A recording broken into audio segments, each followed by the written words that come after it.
Madam, നമ്മുടെ കുടുംബ കോടതികളും അതിന് മുകളിലോട്ടുള്ള കോടതികളും മിക്ക കേസുകളിലും ഏകലിംഗ നീതിയാണ് നടപ്പിലാക്കി നമ്മൾ കണ്ടുവരുന്നത്. ഈ ഏകലിംഗ നീതി നടപ്പിലാക്കുന്നതുകൊണ്ട് സമൂഹത്തിലുണ്ടാകുന്ന ദൂഷ്യവശങ്ങളും അതിനുണ്ടാക്കുന്ന പ്രത്യാഘാതങ്ങളും മാഡം ഒന്ന് ഇവിടെ വിവരിച്ചു തന്നാൽ നല്ലതാണ്. താങ്കൾ പറഞ്ഞ പോലെ ഈ ഏകലിംഗ നീതി അതിൻ്റെ ദൂഷ്യവശം, ആ ദൂഷ്യവശം എന്നത് അർഹതപ്പെട്ട സ്ത്രീകൾക്ക് നിയമം പരിചയായി സംരക്ഷണം നൽകുന്നില്ല എന്നതും, അനർഹമായ സ്ത്രീക്ക് ഈ നിയമം അവളുടെ സ്വാർത്ഥ താല്പര്യങ്ങൾക്ക് വേണ്ടി ആയുധമായി ഉപയോഗിക്കുന്നു എന്നതുമാണ് ഏറ്റവും വലിയ ദൂഷ്യവശം. കൂടാതെ സ്ത്രീകളുടെ കാര്യം നോക്കുകയാണെങ്കിൽ നമ്മുടെ ഷൈനിയുടെ മരണവുമായി ബന്ധപ്പെട്ട് ഷൈനിയുടെ അവസാനമായിട്ടുള്ള ഒരു വായ്മൊഴി, ഒരു ഫോൺ ശബ്ദരേഖ മാധ്യമങ്ങളിൽ നാം എല്ലാം കണ്ടുവല്ലോ.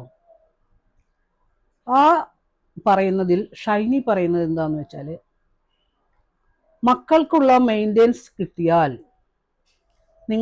ഞാൻ എടുത്തിട്ടുള്ള ലോൺ നിങ്ങൾക്ക് നൽകാമെന്നാണ്.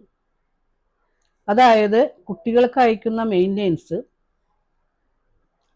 ഓരോ അമ്മമാരും ആ ആവശ്യങ്ങൾക്കല്ല ഉപയോഗിക്കുന്നത് എന്നതാണ് അതിൽ കൂടെ നമ്മൾ വ്യക്തമാക്കുന്നത്. കുട്ടികളുടെ ഭാവി സുരക്ഷിതമല്ല എന്നുള്ളതാണ് ആദ്യത്തെ ദൂഷ്യവശം.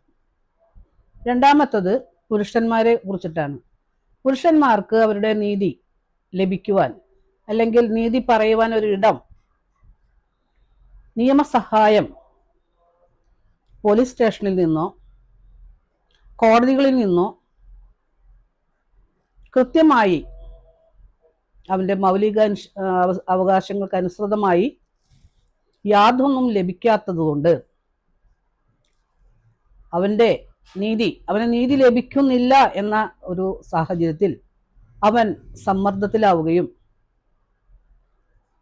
അവനെ ഏറെ സാമ്പത്തിക ബുദ്ധിമുട്ടുകളും മാനസിക ബുദ്ധിമുട്ടുകളും, അവൻ സമൂഹത്തിൽ തന്നെ ഒറ്റപ്പെടുന്ന ഒരു അവസ്ഥ വരുമ്പോൾ അവന് മാനസികമായ സമ്മർദ്ദം അവൻ്റെ മാനസിക നില തന്നെ തെറ്റിക്കുകയാണ് എന്നത് കോടതികൾ മറന്നു പോകുന്നു, അല്ലെങ്കിൽ നമ്മുടെ നിയമവ്യവസ്ഥ മറന്നു പോകുന്നു, അഥവാ നിയമനിർമ്മാണ സഭ കണ്ണും പൂട്ടിയിരിക്കുന്നു എന്നുള്ളതാണ് ഇതിലെ വാസ്തവം.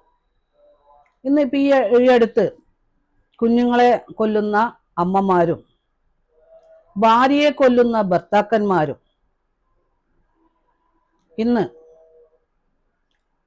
വാർത്താ മാധ്യമങ്ങളിൽ ഏറെ ഇടം പിടിച്ചതാണ്. ഈ അവസ്ഥ സാമൂഹ്യ വ്യവസ്ഥയുടെ, കുടുംബ വ്യവസ്ഥയുടെ അടിത്തറ തന്നെ തകർക്കുകയാണ് ചെയ്യുന്നത്.